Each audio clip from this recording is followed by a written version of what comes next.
ഇന്നലെ രാത്രി നടന്ന 2.5 മണിക്കൂർ നീണ്ടുനിന്ന ചർച്ചയ്ക്കൊടുവിലായിരുന്നു ഇനി വിളപ്പിൽശാലയിലേക്ക് മാലിന്യമില്ലെന്ന വാക്ക് സംയുക്ത സമരസമിതിക്ക് മുഖ്യമന്ത്രി നൽകിയത്.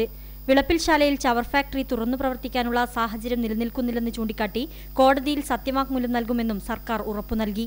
എന്നാൽ ഇപ്പോൾ ഇതിനെതിരെ എതിർ സത്യവാങ്മൂലം നൽകാനാണ് തിരുവനന്തപുരം നഗരസഭയുടെ തീരുമാനം. അതിന്റെ മറുപടി കൊടുക്കുക എന്നുള്ളത് തീർച്ചയായിട്ടും നഗരസഭയുടെ ബാധ്യതയാണ്.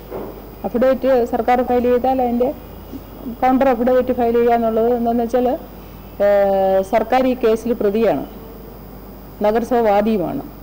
അപ്പോൾ പ്രതി ഫയൽ ചെയ്യുന്ന അഫിഡവിറ്റിന് വാദി കൗണ്ടർ അഫിഡവിറ്റ് ഫയൽ ചെയ്യണം. കോടതിയും ജനങ്ങളും പ്രശ്നം മനസ്സിലാക്കുമെന്നും കോടതിയിൽ നിന്ന് അനുകൂല വിധിയുണ്ടാകുമെന്നും പ്രതീക്ഷിക്കുന്നതായി നഗരകാര്യമന്ത്രി മഞ്ഞളാംകുഴി അലി പറഞ്ഞു.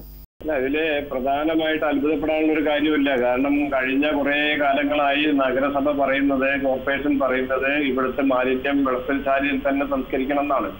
സർക്കാർ അവിടുത്തെ ജനങ്ങളുടെ പ്രശ്നങ്ങൾ മനസ്സിലാക്കുന്നു. സ്വാഭാവികമായിട്ട് ഈ കേസ് കോടതിയിലാണ്. അപ്പൊ കോടതിയിലെ സത്യവാങ്മൂലം സമർപ്പിക്കും. അത് സ്വാഭാവികമായിട്ടും ജനങ്ങളുടെ പ്രശ്നങ്ങൾ കോടതി മനസ്സിലാക്കാതിരിക്കില്ല. ജനങ്ങളുടെ ദ്രോഹിച്ചുകൊണ്ട് നടപ്പിലാക്കാൻ വിചാരിച്ചിട്ടുണ്ടെങ്കിൽ നടപ്പിലാവില്ല എന്ന് നമുക്കൊക്കെ അറിയാം.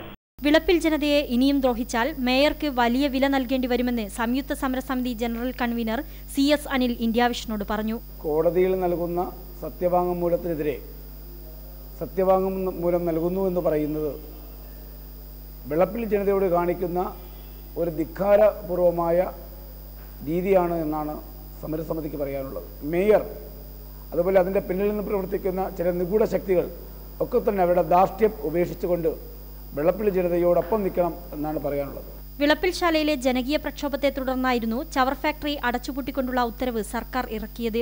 എന്നാൽ സർക്കാരിനെ പ്രതിചേർത്ത് നഗരസഭാ മേയർ കോടതിയിൽ ഹർജി ഫയൽ ചെയ്തു. തുടർന്നാണ് ചവർ ഫാക്ടറി തുറന്നു പ്രവർത്തിക്കാനുള്ള സാഹചര്യം ഒരുക്കണമെന്ന് കോടതി സർക്കാരിനോട് ആവശ്യപ്പെട്ടത്. ഇതേ തുടർന്ന് 2 തവണ ഇതിനായുള്ള ശ്രമം നടന്നെങ്കിലും ജനകീയ പ്രക്ഷോഭത്തിനു മുമ്പിൽ അധികാര കേന്ദ്രങ്ങൾക്ക് തോറ്റുമടങ്ങേണ്ടി വന്നു. ഒരിടവേളയ്ക്ക് ശേഷം സർക്കാരും നഗരസഭയും കോടതിയിൽ വീണ്ടും കൊമ്പുകോർക്കുമ്പോൾ വിളപ്പിൽശാല പ്രശ്നം വീണ്ടും സങ്കീർണമാവുകയാണ്. Nadeer Ajmal, Thiruvananthapuram, India vision.